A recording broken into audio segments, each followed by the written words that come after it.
पूरी तरह से दिखा है, क्या कहेंगे? आज 35 ड्यूटी मजिस्ट्रेट और 6 नोडल ऑफिसर्स की सख्ती के चलते और लगभग 1000 पुलिसकर्मी के डिप्लॉयमेंट के चलते आज जो नकल की खबरें थी, छतों पे चढ़ के जो असामाजिक तत्व परीक्षा के माहौल को खराब कर रहे थे, चिट्ठे फेंकने का जो एक न्यूज़ के माध्यम से और सोशल मीडिया के माध्यम से भी हमारे संज्ञान में आया था। आज कहीं भी ऐसे कोई भी न्यूज़, कोई भी घटना नहीं आई है। सभी ड्यूटी मजिस्ट्रेट मुस्तैदी से अपने सेंटर्स पे थे। साथ ही कुछ सेंटर से इम्पर्सोनेशन के केस आए थे जिसमें कोई और पर्सन उन दूसरे बच्चों की जगह एग्जाम देने आ गया था। उसमें त्वरित कार्रवाई करते हुए माउंट अरावली स्कूल में ऐसे जो 34 के करीब जो बच्चे हैं उनको अलग किया गया है। अभी उनसे पूछताछ चल रही है।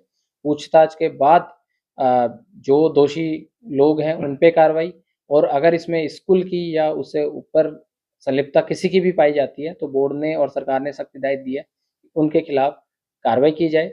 साथ ही इसमें अगर ऐसे कोई भी और भी सेंटर या कोई और भी ये घटनाक्रम लगातार पाया जाता है तो सेंटर चेंज करने के अलावा उसकी मान्यता रद्द करने के बारे में भी सरकार ने कहा है कि उसमें कोई तरह की कोताही ना बरती जाए। साथ ही मैं आप लोगों के माध्यम से ये अपील पुनः करूंगा कि आज जिस तरह का एक अच्छा एफर्ट दिखाया हमने एक एज ए टीम की तरह, सभी सरपंचेज मुस्तैदी से वहाँ पे तैनात थे, उन्होंने बड़ा अच्छा सहयोग किया। नंबरदार जो हमारे थे उन्होंने भी बड़ा अच्छा सहयोग किया। तो मुझे आशा है कि अब आने वाले दिनों में जितने भी बोर्ड के एग्ज़ाम्स हैं उसमें उसी तरह का सहयोग रहेगा और हम एक मिसाल पेश करेंगे कि एग्ज़ाम नॉर्मल तरीके से नू कराने में सक्षम है और करा रहा है।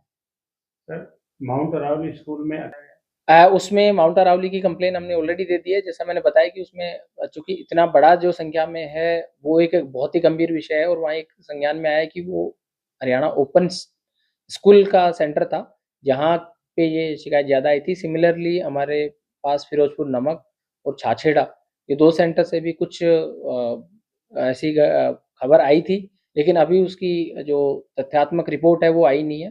तथ्यात्मक रिपोर्ट आने के बाद हम उस पे पुलिस को कंप्लेन देंगे और एफआईआर दर्ज कराएंगे।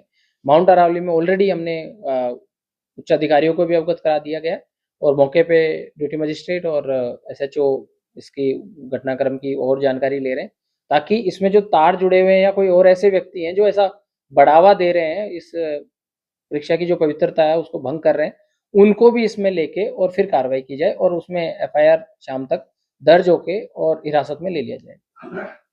सर, कोई और यूएमसी के केसेस का आज कोई भी अभी तक कोई केस है, चूंकि इतनी सख्ताई और उस सबके बाद में आज कोई यूएमसी का केस अभी तक कोई रिपोर्ट में नहीं आया, चूंकि सारे ड्यूटी मजिस्ट्रेट और उनसे नोडल ऑफिसर से जो रिपोर्ट है वो एक बार कंपाइल होके फाइनल कितने जो इंस्पेक्शंस किए वो सारा आएगा।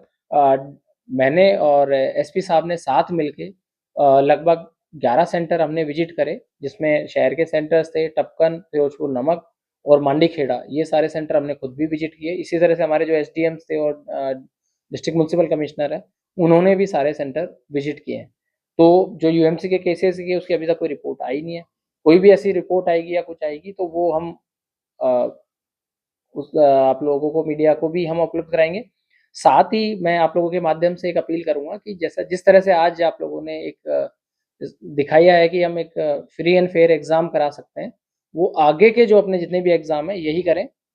और जो इम्पर्सोनेशन का ऐसा दुस्साहस इतनी सुरक्षा के बावजूद जिन बच्चों ने या जो बच्चा दूसरे को अपनी जगह भेज रहा है, वो ना केवल अपना कैरियर उसने खराब किया है बल्कि उसकी जगह जो आया है कोई लालच में या किसी के बहकावे में, उसका भी कैरियर खराब हुआ है। तो जो कि एक बहुत ही गलत संदेश भी है और दुर्भाग्यपूर्ण है।